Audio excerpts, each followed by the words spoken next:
අයිබෝන් කට්ටිය 2019 එලෙවල් සීමා ප්‍රශ්න කරන්න යන්නේ බලාගන්න කොහොමද මේක හදන්න කියලා. හරි දැන් ඔයාලට මේ ප්‍රශ්න බැලුවෙන් පස්සේ කොහොමද මුලින්ම පටන් ගන්න කියන එකේ පොඩි අදහසක් තියෙන්න ඕන. ඔයා මුලින්ම බලන්න ඔයාට තියෙන සීමාව. ඔයාට අදාළ වෙන සීමාව. ඒ කියන්නේ මේක කියන්නේ x ගේ සීමාව 3ට යනවා කියන එක. එතකොට x වෙනුවට අපි දාමු 3. ඔයා බලන්න x වෙනුවට 3 දාලා 3 ඍණ 2 1යි. එතකොට වර්ගමූල 1 කියද්දි 1 ඍණ 1 බිඳුවයි. ඒ කියන්නේ උඩ ඉන්න බිඳුවක්. ඒ වගේම 3 මේ යට තියෙන එක ආදේශ කරාම 3 ඍණ 3 බිඳුවයි 5 වතාවක් බිඳුව බිඳුවයි. එතකොට sin බිඳුව කියන්නේ බිඳුව.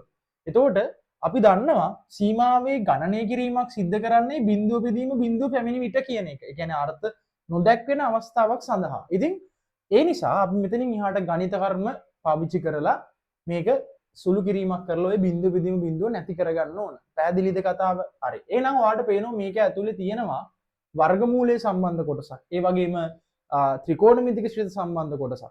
හරි. එහෙනම් අපි පළවෙනියට මේ වර්ගමූල සම්බන්ධ කොටස නැති කරගමු. එහෙනම් x ගේ සීමාව 3ට යන විට වර්ගමූල x ඍණ 2 ඍණ 1 බෙදීම sin වතාවක් 5 x ඍණ 3 මම මේ වර්ගමූල කොටස නැති කරගන්න මෙයාගේ ප්‍රතිබද්ධයෙන් උඩ සහ යට කියන දෙන්න ගුණ කරනවා. හරි. ඔන්න එහෙනම් එයාව අපි ගුණ කරා. ඊට පස්සේ ඔයාලට පේනවා සුළු කිරීම කරලා ඉවරුණයින් පස්සේ මේ වර්ගමූලය නැති කරන්න ප්‍රතිබද්ධයෙන් ගුණ කරනකොට මෙතන තියෙන වර්ග දෙකක අන්තරය.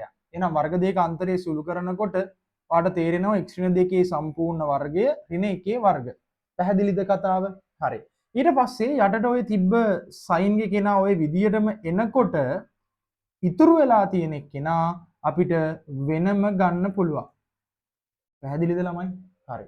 එහෙනම් ඔන්න කතාව අපි පියවරක් ඉස්සරහට අරගෙන ඇවිත් තියෙනවා. එහෙනම් යම් සුළු කිරීමක් ඉස්සරහට කරන්න පුළුවන්. එහෙනම් x ගේ සීමාව 3ට යන විට ඔයාලට පේනවා මේ වර්ගමූල කොටස සුළු කරයින් පස්සේ වර්ගයට වර්ගමූලය නැති වුණාම x ඍණ 2 මෙතන ඍණ 1යි සම්පූර්ණ එක x ඍණ 3 වෙනවා. එහෙනම් පිළිතුර මෙන්න මේ විදියට අපිට මෙතන තියෙන කොටස හදා ගන්න පුළුවන්. ඒ වගේම ඔයාලට තේරෙනවා සීමාවේ සිද්ධාන්තවල කියනවා ගුණිතයක් පුළුවන් වෙන වෙනම ගුණිතයක් විදිහට ලියන්න. එහෙනම් මෙන්න මෙතන තියෙන කොටස මම වෙනම සීමාවේ කොටස විදිහට වෙන් කරනවා. ගුණිතයක සීමාව. පැහැදිලිද? හරි. එහෙනම් අපිට පුළුවන් තව දුරටත් මේක සුළු කිරීම ඉස්සරහට අරගෙන යන්න. එහෙනම් ඔයාලට පේනවා x සීමාව 3ට යන විට x ඍණ 3 බෙදීම 5 sin 5 වතාවක් x ඍණ 3 ඊට පස්සේ තියෙනවා මෙන්න මේ කොටස. මෙතන දැන් ඔයාලට කිව්වා සීමාව ගණනය කරන්න ළමයි බිඳුව බෙදීම බිඳුවක් ආවොත්. එහෙනම් ඔයා ආදේශ කරලා බලන්න. මේක කියන්නේ x වෙනුවට 3 දාන්න. එහෙනම් 3 ඍණ 2 1යි වර්ගමූල 1 1යි 1යි 1යි 2යි 1 බෙදීම 2. ඒ කියන්නේ බිඳුව බෙදීම බිඳුවක් වෙන්නේ නැහැ. එහෙනම් උත්තරේට භාගයක් එනවා.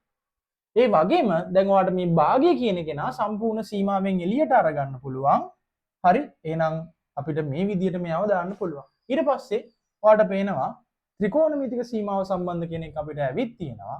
ඒක නිසා මෙයාව අපිට උඩ සහ යට කියන එක කෙනා. ඔයාලට පේනවා දැන් අපි ඔයා දන්නවා sin θ බෙදීම θ තමයි මේකේ සීමාව වෙන්නේ. අපි සීමාව ත්‍රිකෝණමිතික සිද්ධාන්තය වෙන්නේ. එහෙනම් උඩ යටයි දෙකම x ඍණ 3ෙන් මම බෙදාගෙන යනවා. එතකොට x ඍණ 3ෙන් බෙදුවයින් පස්සේ උඩ ඉතුරු වෙනවා 1 බෙදීම x සීමාව 3ට යන විට sin 5 වතාවක් x ඍණ 3 බෙදීම x ඍණ 3.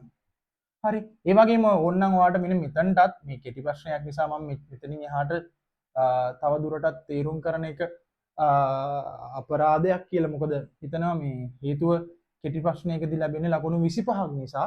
එහෙනම් අපි දන්නෝ නියතක සීමාව යාම තමයි.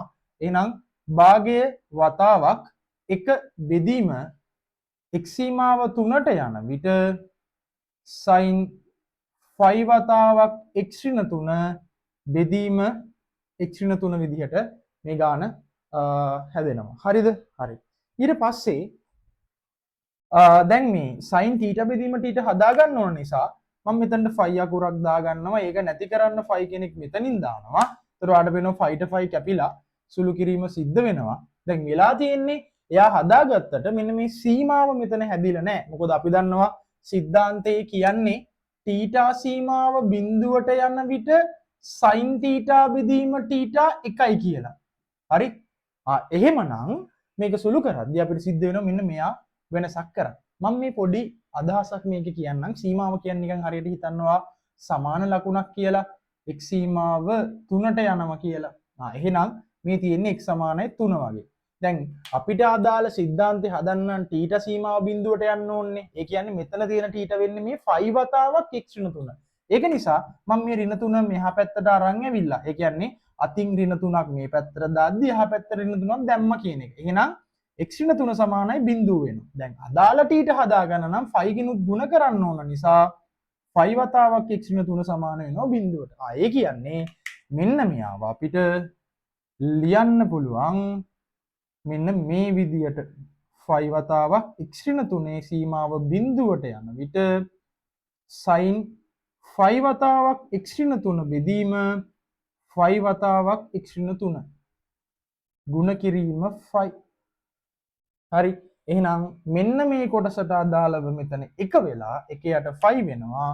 එහෙනම් අවසාන උත්තරේ භාගය වැඩි කිරීම 1 යට 5 ඒ කියන්නේ 1 යට 2.5. ළමයි එහෙනම් ඔන්න 2019 A level ගානේ උත්තරේ. Thank you.